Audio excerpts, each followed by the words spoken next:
안녕하세요. 칼맨입니다. 예, 두 번째 시간입니다. 지난번에 예, 메뉴의 에디트, 듀플리케이트 기능까지 설명을 드렸습니다. 어, 에디트 메뉴에서 계속 보시면 언그룹 있고요, 그룹 있고요, 그리고 expand instance라는 기능이 여기 있습니다. 아, 그룹과 언그룹은 화면상에서 만들어지는 모든 것들을 이런 것들이나 뭐 커브 혹은 커브에 의해서 생성되는 서피스들 그리고 라이트, 카메라 이런 것들 개체별로 하나씩 선택을 할 수 있게 되는데요. 커브를 선택하면 커브가 선택되고 서페이스를 선택할 수 따로 선택을 할 수 있게 되고요. 서페이스를 선택하는데 커브가 당연히 선택이 안 되겠죠. 근데 이러한 모든 것들을 통틀어서 다 오브젝트라고 합니다. 오브젝트를 선택을 하는 기능에서는 당연히 모든 것이 선택이 되고요. 예. 이런 오브젝트라고 하는 것들. 근데 그 서페이스와 커브 그리고 모든 것들을 다 선택을 해서 그룹을 시킬 수도 있고요. 그리고 같은 것끼리만 선택을 해서 그룹을 시킬 수도 있고 그룹을 이제 그 해제할 수도 있는 기능들입니다. 나중에 어, 모델링을 하고 나서 렌더링을 하기 위해서나 혹은 다른 프로그램으로 데이터를 넘기고자 할 때 이렇게 그룹화 시켜가지고 데이터를 정리해서 넘기는 습관을 들이는 것이 중요합니다. 나중에 그 번거롭지 않게 하는 방법이에요. 꼭 그렇게 처음부터 연습을 하시는 게 좋습니다. 어쨌든 그룹과 언그룹은 이제 그런 기능을 가지고 있다라는 거예요. 자, 이 두 개의 커브를 선택을 해서 자, 여기에서 그룹을 하겠습니다. 단축키로는 제가 이렇게 설정을 해놨고요. 단축키 설정은 나중에 알려드릴게요. 자, 그룹화 시키면 이것 두 개는 이제 각각의 독립적인 커브로도 선택이 되지만 오브젝트로 선택을 하게 되면 동시에 그룹된 것들이 다 선택을 할 수 있게 됩니다. 이렇게 하고 나는 더 이상 얘를 그룹이 필요 없다 그러실 때는 언그룹을 누르게 되면 오브젝트로 선택을 해도 각각 선택이 되게 되죠. 이게 이제 그룹 명령이고요. 여기 보시면 expand instance라는 기능이 있는데 이거는 뭐냐면 어, 우선 이 하나만 할게요. 자, 이 커브를 듀플리케이트 해보겠습니다. 자, 듀플리케이트에서 오브젝트를 할 거니까 이 피벗점을 적당한 곳으로 옮겨야 되겠습니다. 저는 이 반대편으로 넘길 거니까요. 피벗점을 여기로 옮기도록 하겠습니다. 자, 그리고 나서 듀플리케이트 오브젝트를 할 건데요. 자, Y로 Y 방향, 요 반대 방향이죠. 이쪽으로 탑에서 봤을 땐 저 여기 위쪽입니다. 이쪽으로 넘기면서 복사를 할 건데 인스턴스로 복사를 해라라고 명령을 합니다. 자, 그럼 이런 식으로 커브가 하나가 더 생성이 되는데 지금 이 커브는 보시면 자, 여기 이 원본이죠. 이거를 CV를 선택하고 제가 수정을 하도록 하겠습니다. 이렇게요. 그러면 저 위에 커브도 따라서 수정이 됩니다. 네, 위치도 움직여지고요. 똑같이 이렇게 어, 되게 됩니다. 그래서 어느 정도 작업이 끝났고 더 이상 이제 뭐 얘 따라서 움직이지 않았으면 좋겠다라고 할 경우에 이 커브를 꼭 써먹어야 되겠다라고 할 경우에는 그때 expand instance를 사용하는데요. 그 사용 방법은 예, 오브젝트로 오브젝트로 선택을 하세요. 오브젝트로 선택을 하고요. 자, 오브젝트 어, 반드시 오브젝트로 선택을 하고요.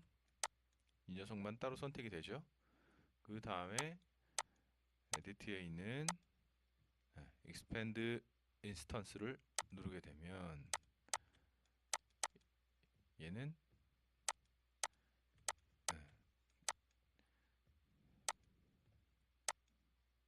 이렇게 누르게 되면 독립적인 하나의 개체로서 만들어집니다. 자, 요것에 제가 이렇게 움직여도 변하지 않습니다. 이제는 얘는 독립적이죠. 이럴 때 사용하는 것이 expand instance. 요겁니다. 자, 그 다음에 이제 딜리트로 넘어가 볼게요. 딜리트는 여러 가지 것들 지우는 겁니다. 자, 선택된 거를 지우는 것은 딜리트 액티브이고요. 이건 선택된 모든 걸 다 지웁니다. 이렇게 됐을 경우에 선택된 거를 다 지워라라는 명령이 됩니다. 그리고 딜리트 컨스트럭션 히스토리가 있습니다. 알리아스에서 히스토리는 굉장히 독특하고 아주 중요한 역할을 하는데요. 언두가 부족한 대신 히스토리 기능을 잘 사용하면 부족한 점을 충분히 커버할 수 있습니다. 자, 히스토리라는 건 어떤 것이냐면 제가 이 커브를 이용해서요. 제가 이 커브를 이용해서 면을 하나 만들겠습니다. 그 면을 만드는 방법은 여러 가지가 있는데 그 중에 간단하게 여기 이 기능을 이용해서 만들겠습니다. 이 기능은 extrude라는 기능이에요. 자, 이 커브가 몇 개가 존재하네. 자, 이 커브가 이걸 따라 움직이면 됩니다. 움직이면서 면이 만들어지면 됩니다. 자, 먼저 선택합니다. 이 커브가 움직여라. 이렇게 움직여라라는 말은 좀 틀린 말이네요. 이 커브가 요 선을 따라서 길게 쭉 뻗는 형상입니다. 자, 이렇게 면이 만들어졌고요. 이렇게 면이 하나가 생성이 되고 나면은 이제 히스토리를 가지는 면이 됩니다. 히스토리라는 것은 역사입니다. 역사. 그쵸? 말 그대로. 자, 그러면은 이 면을 만들기 위해서 필요했던 요 커브 두 개가 있는데요. 이 커브 두 개를 히스토리가 깨지 않은 상태에서 변형을 하게 되면 이렇게 면도 따라서 변형되는 것을 볼 수 있습니다. 이렇게요. 요 커브뿐만이 아니고요. 이걸 만드는데 관여한 커브들이 다죠. 이렇게 바꾸면 볼륨이 면의 성질이 이렇게 바뀌는 것을 알 수 있습니다. 자, 그러면 더 이상 면을 바꾸지 않겠다. 이걸로 좋게 라고 했을 경우에 히스토리를 지워야 되겠죠. 안 그러면은 메모리도 차지하고 아니면 잘못해서 이걸 건드리게 되면 기껏 만들어 놓은 것들이 망가질 수가 있으니까요. 그렇게 되면은 안 되죠. 자, 그러니까 그럴 경우에는 더 이상 변형하지 말아야 될 요 서피스를 선택을 하고요. 여기서 제가 딜리트 컨스트럭션 히스토리를 누릅니다. 그러면 히스토리를 가졌다면 이 메시지가 뜹니다. 정말로 지울 거냐 물어보는 거예요. 전 지우겠다 합니다. 그러면 이제 히스토리가 깨졌고 삭제가 됐고 이제는 이 원본 요 커브를 변형을 해도 얘한테 전혀 영향을 주지 않습니다. 이것이 히스토리 그리고 히스토리를 지우는 기능입니다. 자, 여기 딜리트 로케이터가 있어요. 로케이터라는 것은 면을 분석하기 위한 여러 가지 도구들이 있는데요. 그 중에 아주 간단한 거 이렇게 보여드릴게요. 자, 이것의 길이를 측정해라. 이렇게 길이 측정했죠. 그리고 이것의 그 공률을 보여달라. 뭐 여러 가지 이렇게 측정을 할 수 있는 여러 가지 도구들이 있는데요. 그때 생성되는 요것들이요. 바로 이런 것들이 로케이터들입니다. 로케이터들은 오브젝트로도 선택이 되지 않아요. 그냥 보여지는 정보이기 때문에 절대로 선택이 되지 않고요. 자, 이것들이 이제 정보를 충분히 봤으니까 이제 화면상에서 지우고 싶다 할 경우에 사용을 합니다. 로케이터를 지워라. 이렇게요. 이 기능은 여기에도 있어요. 기본 화면에도 있습니다. 자, 요것에 이 공률 값을 로케이터를 지워라. 요 기능이네요. 지워라 하면 됩니다. 자, 그 다음에 또 보시면은 딜리트 가이드라인이 있습니다. 가이드라인이라는 것은 뭐냐면은 특별한 커브에서 생성이 됩니다. 어떤 커브냐면 자, 팔레트를 열어볼게요. 자, 커브 중에 여기 요겁니다. 요거. 자, 키포인트 커브라고 하는 게 있어요. 이거는 무슨 커브라고 그래야 되냐? 특별히 뭐 캐드를 흉내낸 커브 뭐 그런 식으로도 얘기하기도 하는데요. 자, 여기서 커브를 하나가 제가 서클을 하나 만들겠습니다. 예. 아까 제가 서클 하나 만든 것 때문에 이게 생겼는데요. 자, 이렇게 만들게 되고 그 다음에 다른 커브를 다시 한번 그리겠습니다. 여기에 따라서 라인을 이렇게 그리게 되면 자, 직선을 그리고자 할 때 요거를 따라서 그리면 그리고 요거를 따라서 그리면 예, 정확하게 뭐 90도 뭐 이런 선을 그릴 수 있게 되는 거겠죠? 자, 이렇게 그리고 또 요거 따라 가이드 따라서 그리면 이렇게 정확하게 자, 볼게요. 그러면 그걸 따라서 커브가 예, 만들어질 수 있습니다. 자, 여기서 요거 따라서 이렇게 그리게 되겠죠? 그럴 때마다 이렇게 가이드라인이 만들어집니다. 여기에 사용되는 요 커브들을 생성을 하면 요 가이드라인이 만들어지게 되는데요. 가이드라인은 요 커브, 키포인트 커브를 사용할 때 굉장히 유용하게 사용할 수도 있지만 작업을 하는데 어느 순간이 되면 거슬리게 보이는 경우가 있습니다. 그럴 경우에 가이드라인을 지워라 라고 하는 것이 요 딜리트 가이드라인입니다. 이렇게 그러면 가이드라인이 더 이상 보여지지가 않게 되겠죠. 자, 여기서 커브를 다시 한번 자, 요 가이드라인에 맞춰서 하나 생성하고요. 여기서 뭐 어디든지 뻗어나갈 수가 있게 돼 있네요. 자, 가이드라인을 지우는 것은 또 여기에도 있습니다. 여기 아까 보시면 로케이터 지우는 거고 요거는 가이드라인을 지워라 라고 하면은 이렇게 가이드라인을 지울 수가 있게 됩니다. 자, 딜리트 그 밑에 거 딜리트 모델이 있습니다. 이거는 약간은 좀 특별한 경우에 사용이 됩니다. 어, SBD 창이라고 하는 게 있어요. 여기 그 만들어낸 모든 오브젝트에 대한 관계도라고 그래야 되나? 예. 여기 유틸리티에 보면은 SBD가 있습니다. SBD 창을 제가 열어볼게요. 그러면 이렇게 보여집니다. 이것들을 노드라고 하는데 이런 것들이 보입니다. 자, 확대를 좀 해서 볼까요? 자, 여기 확대를 하게 되면 이렇게 보여지죠? 커브 포인트가 하나 어디에 있네요. 자, 라인 있습니다. 자, 라인 어떤 라인일까요? 이 라인인가 보네요. 자, 이 라인을 선택하면 이 라인이고요. 자, 이 녀석의 성질은 커브다라는 걸 보여줍니다. 여기 S자로 그려져 있죠? 이건 커브다라는 것이죠. 이게 이제 SBD 창들인데요. 여기 카메라도 있고요. 퍼스펙티브 아이 뭐 이렇게.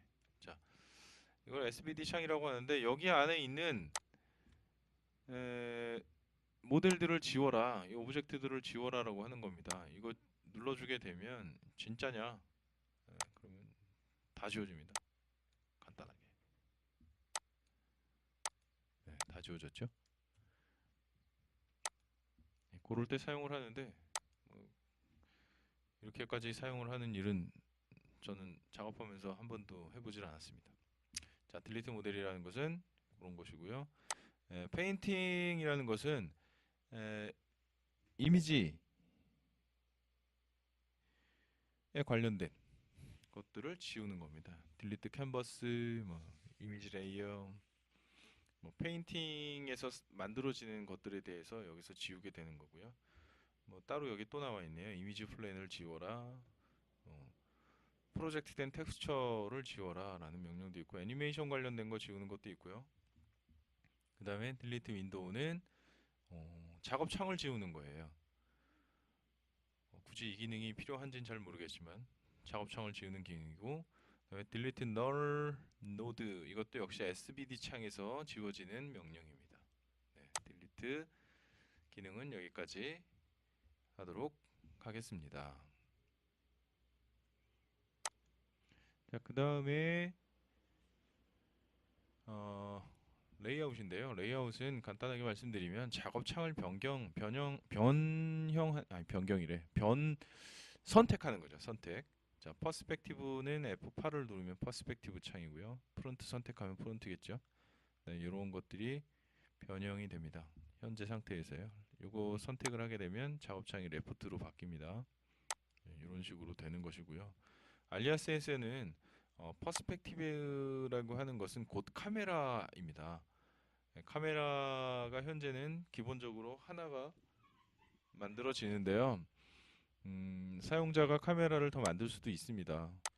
그것은 이쪽에 파르티에 보면 이쪽 카메라 관련된 기능들이 있는데 거기에 보면 뉴 카메라를 만들게 되면 여기 있죠? 뉴 카메라로 만들게 되면 카메라가 추가가 됩니다. 카메라가 여러 개 있을 때 내가 필요한 카메라를 선택하는 기능은 여기에 있습니다. 자, 지금 현재는 카메라가 1번 카메라만 있다라고 정보가 나오고요. 새로운 카메라를 만약에 만들게 되면요. 카메라 2가 이렇게 있습니다. 그죠?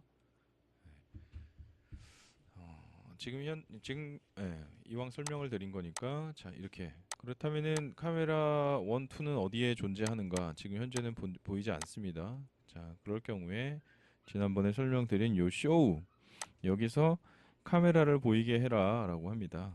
그러면 자, 카메라가 이건 현재 카메라 2고요. 자, 카메라 1 그러면 카메라 여기 있죠. 자, 이것은 내가 지금 보여지는 어떤 카메라일까요? 이거 선택을 해보면요. 나는 보고 있으니까 카메라 1이고요. 그리고 카메라 2가 보고 있는 것은 요거가 되겠습니다. 지금 여기 오브젝트가 존재하지 않아서 설명하기가 약간 그런데 어쨌든 카메라 이렇게 추가로 만들어질 수 있다는 겁니다. 자, 뉴 카메라 또 만들면 카메라가 또 하나 만들어지겠죠. 그러면 카메라가 세 번째 카메라가 또 이렇게 돼 있습니다. 자, 이렇게 해서 카메라를 선택하는 법까지 배웠습니다. 자, 레이아웃은 뭐 특별할 건 없습니다. 그냥 여기 내가 작업하는 환경, 작업하는 창을 어떤 것으로 선택하느냐 그것입니다.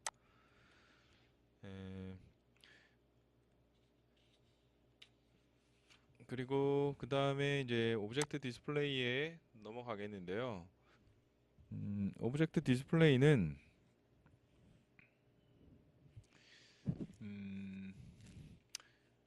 작업창에 보여지는 이제 다양한 오브젝트들이 있어요. 커브도 있고요, 면도 있고요, 여러 가지 것들이 있는데 그걸 선택적으로 보여지거나 뭐 숨기거나 할 수 있습니다.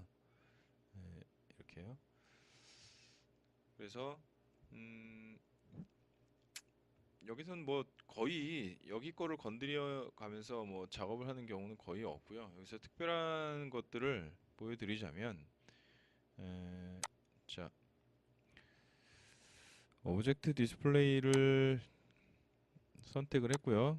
자, 여기 보시면 맨 위에 컨트롤을 눌렀습니다. 이거를 누르게 되면 자, CV를 보여지게 할 것이냐 말 것이냐, 뭐 헐을 보여지게 할 것이냐 말 것이냐, 뭐 이런 것들이에요. 키포인트 이렇게 보여지거냐 말 거냐. 근데 이 기능들은 사실은 여기에 다 있어요. 그래서 작업하는 과정에서 이 커브에 대해서 CV들을 보여지게 할 거냐 말 거냐 이제 여기서 다 끄고 키고 이렇게 할 수 있습니다. 굳이 여기서 뭐 하지 않아도 돼요. 자, 이거는 이제 보여지게 할 것이다, 안 보여지게 할 것이다인데요. 이 선택된 이 오브젝트들을 숨기고 숨겼죠. 그리고 다시 나타나게 하고 하는 그런 기능입니다.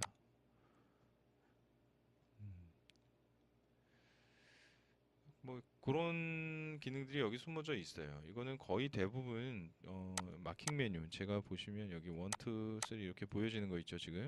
이걸 마킹 메뉴라고 하는데 이건 나중에 설명을 드릴 거고요. 거기서 설정을 해서 사용을 거의 하기 때문에 특별할 건 없고요. 이 중에 특별한 것은 뭐냐면 여기입니다. 드로우 프리세션이라고 해야 될까요? 드로우 프리시즌 요건데 자, 요거 배꼽 눌러보게 되면 이런 창이 하나 뜹니다. 여기 보면 현재 설정값이 0.5로 돼 있어요. 요즘 컴퓨터들이 성능이 좋으니까 이거 그냥 1로 사용합니다. 자, 이건 뭔 뜻이냐면은 작업을 하게 되면은 오브젝트나 오브젝트들이 좀 각이 져 보이게 되는 경우가 있는데요. 그것들을 부드럽게 곡선처럼 보여지게 하는 기능이라고 생각을 하시면 됩니다. 그렇게 생각을 하시면 되고요. 그리고 여기 보면 그 밑에 드로우 스타일이 있어요. 드로우 스타일 배꼽 눌러보겠습니다. 자, 보면은 여기에 여러 가지 선택할 수 있는 것들이 나오게 되는데요. 자, 이렇게요. 이거는 사용자가 임의로 선택을 해서 바꿔줄 수 있어요. 예를 들자면 여기 서페이스에 관련된 거, 여기 커브에 관련된 거예요. 자, 화면에 지금 커브가 하나 존재하니까 커브에 관련된 거로 하겠습니다. 자, 라인의 뭐라 그럴까? 두께죠. 두께, 헐의 두께, 그다음에 이런 것들 선택을 하게 되는 거예요. 바꿔주면은 다 알 수 있습니다. 자, 지금 현재 CV 아이콘이 이렇게 돼 있는데요. 자, 저는 좀 크게 이렇게 바꾸고 하면 여기 바뀌는 게 보여줍니다. 이렇게요. 혹은 이렇게 하면 여기 보이시죠?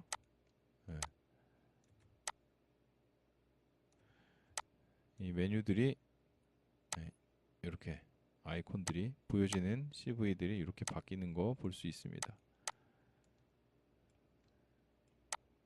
이렇게요. 자, 그리고 요거는 뭐 섹션 데이터가 이렇게 보여지는 거다. 여기는 커브 그리고 여기 서페이스가 이렇게 보여져라라고 이렇게 선택을 할 수 있게 되는 거예요. 이거는 취향에 맞게 선택을 하시면 됩니다. 자, 그리고 뭐 밑에 이제 다이나믹 쉐이딩도 있고 뭐 이렇게 있는데 이것들은 거의 여기서 사용을 하지 않기 때문에 그냥 생략하고 넘어가겠습니다.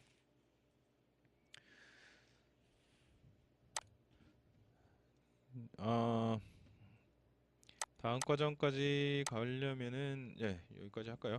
윈도우 디스플레이 기능은 작업창을 설정합니다. 작업창이요. 이거를 설정하는데 이용이 됩니다. 오브젝트 디스플레이 설정하고 비슷한데 주로 작업창에 대한 설정을 합니다. 여기 보면 타이틀바, SVD나 작업창에서 타이틀바를 보이거나 뭐 숨길 수 있는 기능입니다. 요거를 체크하고 키고 그러면 타이틀바가 숨겨지고 보여지고 그러죠. 자, 윈도우 싱크는 작업창이 모든 윈도우 상태에서 카메라 뷰를 제외한 나머지 뷰를 뭐 동시에 한다. 뭐 이런 식으로 설명을 할 수 있겠는데요. 이거는 이제 올 윈도우 상태에서 보여지는 거기 때문에 저는 올 윈도우 상태를 잘 하지 않습니다만 한번 볼까요? 올 윈도우 하면은 이렇게 탑 뭐 이렇게 다 나와져 있는데요. 싱크라는 것은 이제 확대를 하게 되면 여기 지금 나머지들도 다 영향을 받죠. 요거가 이제 싱크된 거기 때문에 그렇습니다. 이 싱크를 끄게 되면 이 창만 이렇게 되죠. 그죠? 그럼 이 창에 걸려서 또 이렇게 또 해야 되고 이것이 이제 독립적으로 이렇게 조정을 하는 것이 좋은지 혹은 싱크를 하는 것이 좋은지는 사용자가 선택을 하게 됩니다.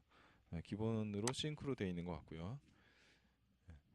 그리고 하드웨어 쉐이드라는 게 있는데요. 이거는 이제 쉐이딩을 하드웨어 쉐이딩을 위한 옵션이죠. 자, 그리고 또 히든 라인, 오브젝트에 가려진 이 오브젝트에 가려진 라인들을 보이지 않게 한다 라는 겁니다. 뭐 오브젝트가 두 개가 겹쳐져 있을 때 그 뒤에 것들을 보이냐 안 보이냐 그런 거겠죠. 그리고 안티 알리아스는 다 아실 거예요. 이것들을 조절을 하게 되는 거고요.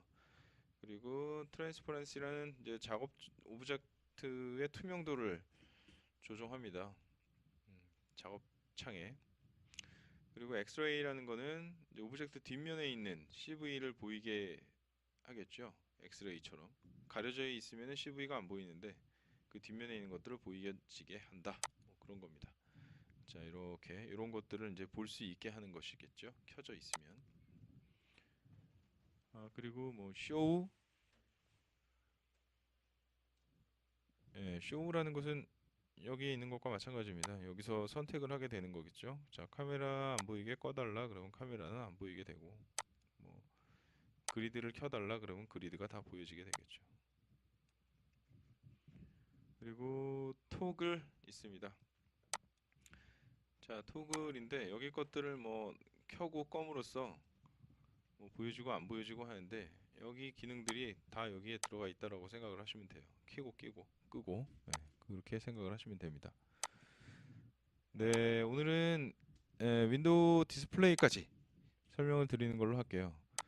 사실 지금 이렇게 설명을 드리는 것은 좀 지루할 수도 있겠는데 이런 기능들을 모두 다 한번은 짚어보고 가자라는 뜻에서 하는 것이기 때문에 지루하더라도 한 번씩은 만져보고 아 이런 거구나라고 생각을 하셔야 작업을 하다가 뭔가 이상한 현상에 빠졌을 때 대처할 수 있을 것 같습니다. 그런 경우가 종종 일어나긴 하거든요. 그럴 때를 대비해서 하는 것이기 때문에 좀 알아두시면 좋겠다. 이제 그렇게 생각을 하시면 될 것 같아요. 네. 자, 오늘 여기까지 하겠습니다. 감사합니다.